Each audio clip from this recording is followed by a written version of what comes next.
Bismillahirrahmanirrahim. Assalamualaikum warahmatullahi wabarakatuh. Selamat berjumpa kembali untuk siswa kelas 12 MIPA dan IPS untuk materi pembelajaran sejarah Indonesia. Dalam kesempatan ini kita akan masuk pada pertemuan yang kedua yang masih berkaitan dengan upaya untuk menghadapi disintegrasi bangsa. Nah, dalam kesempatan ini nanti kita akan mencoba untuk membahas tentang pergolakan dalam negeri yang berkaitan dengan ideologi. Sehingga untuk yang pertama, kompetensi dasar, yaitu menganalisis upaya bangsa Indonesia dalam menghadapi ancaman disintegrasi bangsa. Dalam hal ini PKI Madiun, DITII, APRA, Andi Aziz, RMS, PRRI, Permesta, dan G30S PKI. Tujuan pembelajaran nanti ada 3, yaitu menganalisis upaya bangsa Indonesia dalam menghadapi ancaman disintegrasi. Ada pemberontakan FDR PKI Madiun dan gerakan DITII. Kemudian yang kedua, mengidentifikasi latar belakang dan tujuan dari kedua gerakan tersebut. Dan yang ketiga, yaitu menganalisis latar belakang dan tujuan pemberontakan G30S PKI 1965.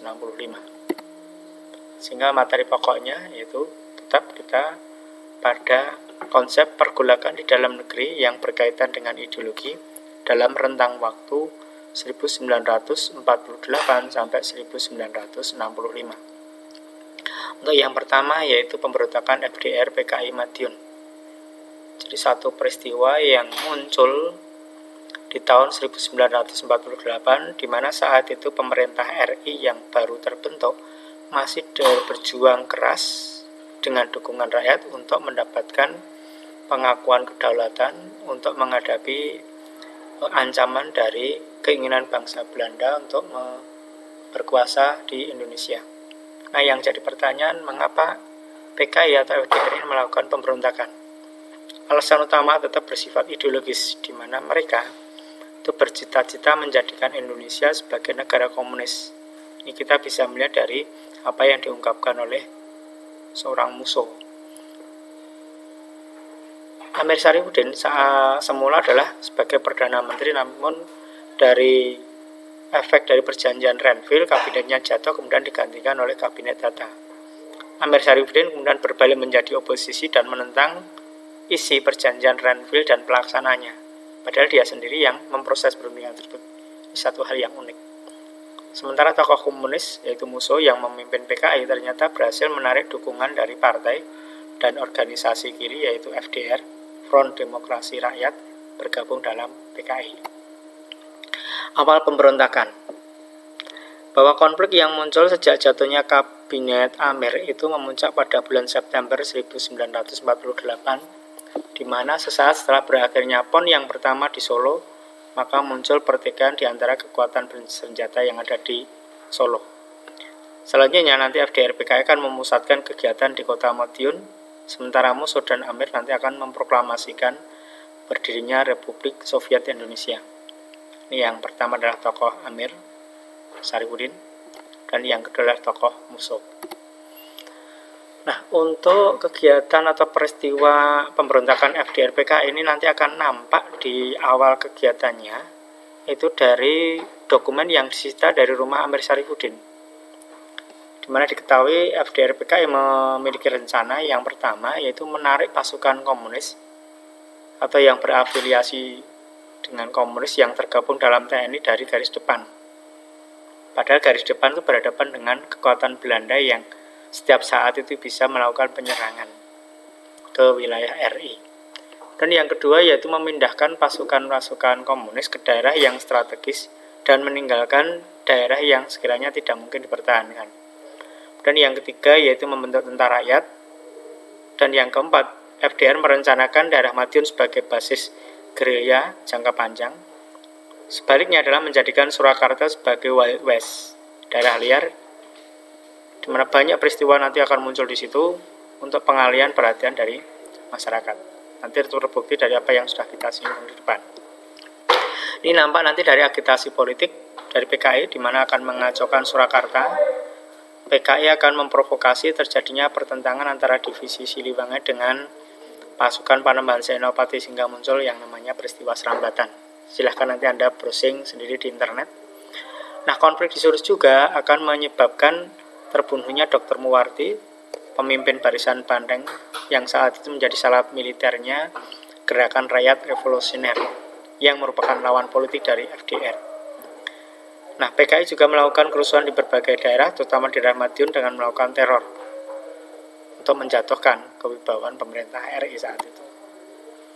Nah, di tengah suasana tersebut, maka pada tanggal 18 September 1948, Musso dan Amir di Madiun memproklamasikan berdirinya Negara Republik Soviet Indonesia. Jelas yaitu tindakannya mengganti pemerintahan PKI yang berideologi komunis. Kemudian diikuti dengan penguasaan seluruh daerah kepresidenan Madiun, ditambah nanti Pati, serta menangkap dan membunuh secara kejam dari para pejabat pemerintah RI, perwira TNI, pemimpin partai yang berseberangan, serta alim ulama yang dianggap musuh PKI. Termasuk di dalamnya adalah Gubernur Jawa Timur R. Suryo yang saat itu di perjalanan pulang dari Jogja menuju Surabaya tapi dibunuh di daerah Ngawi, di hutan jati. Nah, upaya penumpasan. Dengan adanya pemberontakan tersebut, maka pemerintah mengambil tindakan yang tegas. Jawa Timur dijadikan daerah istimewa.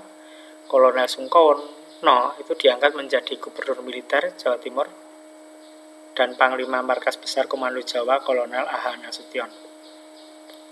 Operasi dilakukan, maka dalam operasi tersebut pada akhir bulan September Madiun dapat direbut kembali oleh TNI. Kemudian musuh bisa ditembak mati, sedangkan Amir Syarifuddin dan para tokoh FDR PKI lainnya dapat ditangkap di daerah Purwodadi dan dihukum mati. Bulan November 1948 operasi penumpasan selesai. Dalam suasana yang seperti itu, Belanda sudah ada satu tanda-tanda melakukan penyerangan yang nanti terkenal dengan agresi militer yang kedua. Nah, yang kedua yaitu pemberontakan DITI. Gerakan ini berawal dari adanya perjanjian Renville di mana pasukan RI yang ada di belakang garis Wanmok harus dipindah ke daerah yang dikuasai RI. Sebagai konsekuensi berarti pasukan Siliwangi itu dipindah ke Jawa Tengah. Sementara Laskar Hizbullah dan Sabilillah yang di Jawa Barat di bawah Kartosuwiryo tidak bersedia pindah, bahkan membentuk Tentara Islam Indonesia di bulan Agustus 1948. Nah, ini nanti akan mengawali munculnya pemberontakan DITI. Ini tokoh yang ada. Kemudian karena ada sesuatu yang berbeda di Jawa Barat, apalagi dengan kembalinya pasukan Siliwangi itu ditolak oleh TII, maka muncul operasi militer yang secara terarah sejak tahun 1959, yaitu dengan operasi Pagar Betis. Hasilnya nanti tahun 62 Sekar Maji Marijan Kartosuwiryo itu bisa ditangkap dan dijatuhi hukuman mati. Kemudian yang ketiga yaitu pemberontakan G30S PKI yang banyak kita ketahui. Di sini ada 4 hal ya yang kita ringkas saja. Bahwa latar belakang diantaranya adalah persaingan antara PKI dan Angkatan Darat dalam percaturan politik Indonesia. Kenapa? Karena sejak tahun 60 itu secara otomatis kehidupan partai itu hanya tinggal satu, sementara partai yang lain sudah banyak yang dibubarkan atau bahkan sudah diminimalisir. Sementara Angkatan Darat itu menjadi kekuatan politik yang penyeimbang. Nah, kemudian peristiwa ini nanti akan diawali dari adanya aksi sepihak di berbagai tempat. Silahkan nanti Anda bisa browsing di internet atau buka buku wajib, bisa pinjam di perpustakaan atau bisa download di e-book. Nah, dari tanggal 30 September nanti seperti kita ketahui pasukan PKI nanti di bawah Letkol Untung Sutopo itu menculik dan membunuh sejumlah petinggi Angkatan Darat yang saat itu dianggap anti komunis. Dari dua peristiwa ini maka nanti muncul upaya untuk penumpasan. Ada 3 hal: netralisir pasukan di sekitar lapangan Merdeka, merebut gedung RRI dan kantor pusat telekomunikasi, serta membersihkan pangkatan udara Halim Perdana Kusuma. Yang nanti peristiwa akan berlanjut terus hingga akan melahirkan yang namanya Super Semar. Sehingga korban G30 SPK ini kita melihat ada beberapa putra bangsa yang saat itu cukup brilian. Ada 7. Di situ terdiri dari 6 perwira tinggi, 1 perwira menengah, asisten atau aspri dari Nasution yang nanti memang dari wajah memang kelihatan mirip, yaitu Pierre Tendean. Kemudian di Jogja nanti ada korbannya 2, Katamso, dan 1 lagi Kolonel Sugiono. Nanti silahkan Anda cari untuk bahannya. Sehingga dari sini kita akan melihat bahwa gangguan keamanan dalam negeri di tahun 48 sampai 65 kalau ditinjau dari aspek ideologi, maka nanti yang pertama ada pemberontakan FDR PKI. Kesimpulannya seperti ini, silahkan nanti Anda bisa baca lebih lanjut. Dan yang kedua yaitu pemberontakan DITI yang nanti menyita waktu yang cukup lama karena muncul dari tahun 48 dan baru bisa diselesaikan itu tahun 62.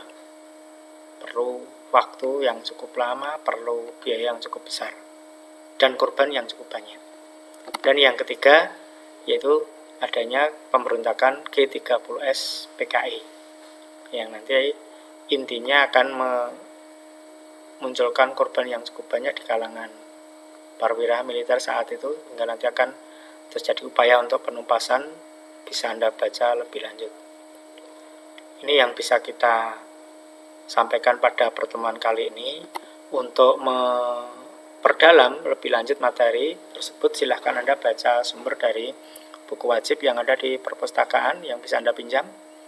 Kemudian yang kedua, buku dari G. Mujanto, Indonesia dalam Abad 20 untuk jilid 2. Kemudian dari jaringan internet atau dari Anda bisa browsing di Google nasional.ok.okzone.com dan seterusnya. Ini untuk memperdalam materi ini. Untuk penugasan nanti akan kita sampaikan di aplikasi sekolah di eSchool. Demikian, terima kasih. Ada kurang lebihnya mohon maaf. Untuk pemahaman atau untuk mencari materi pembelajaran yang lain, silahkan Anda klik YouTube dari SMA N1 Boyolali Official Channel. Sekian, terima kasih. Wassalamualaikum warahmatullahi wabarakatuh.